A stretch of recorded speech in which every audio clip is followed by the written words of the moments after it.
এসো তুমি আমার সামনে এসো। ইয়ে না ভাইয়া থাক, বাবার কাছে গেলে তো এখন এসো তো তুমি, এসো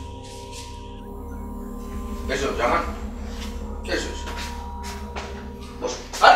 কোথায় গেছো? কি কিছু বলবে? বাবা, জলি রাগ করে এ বাড়ি ছেড়ে চলে গেছে। জলের আগে আমার কিছু এসে যায় না, কিন্তু জামানের তো এসে যায়। জামানকে সন্দেহ করে নিয়ে গেলেই পারতো। বাবা, জলি আমার ছোট বোন, আপনার মেয়ে, ও বাড়ি ছেড়ে চলে যাওয়াতে আমার খুব কষ্ট হচ্ছে। আপনি আইরিনের সঙ্গে একটু কথা বলে ওকে ফোনে কথা বলতে পারতেন। আমার কোনো দরকার নেই। আমাকে একটু কথা বলে দেন না জলি। তুমি চুপ করো না বাবা। আপনি জামানের সাথে এগুলো কি শুরু করে দিয়েছেন? হোয়াট মানে কি?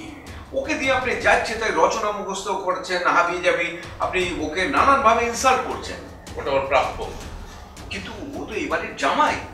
হ্যাঁ, এবারের জামাই, সেটা আমি জানি, কিন্তু ওর ভেতরে যে আগুন আছে দুবাইয়ে দাঁড়ানোর জন্য, সেটা জ্বালাবার আমি চেষ্টা করছি, তাতে কোনো কাজ হচ্ছে না।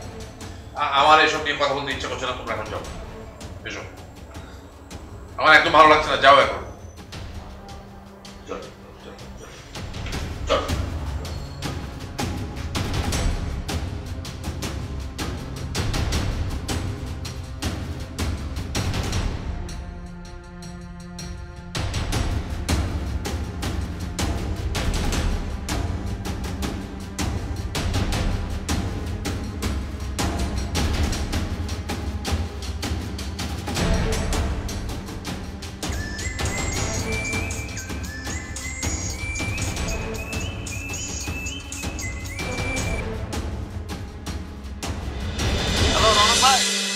আমরা সুকুন্ডন ফাউন্ডেশনের বিরুদ্ধে এখন অবস্থান ধর্মায়ণ করতেছি সুনামগঞ্জ অফিসের সামনে।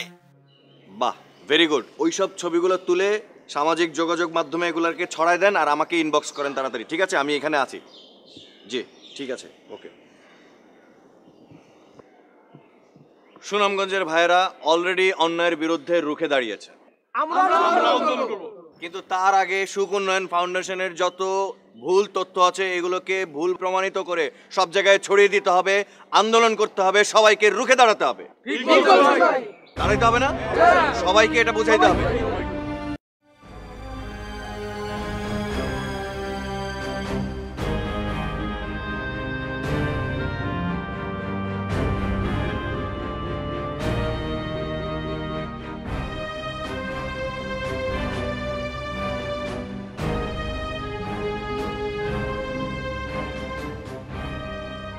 এবার বলো কি খবর? সুখ উন্নয়ন ফাউন্ডেশনের বিরুদ্ধে আন্দোলন শুরু হয়েছে। সেটা তো আমিও জানি। কারা করছে তাদেরকে কি তুমি চেনো? না।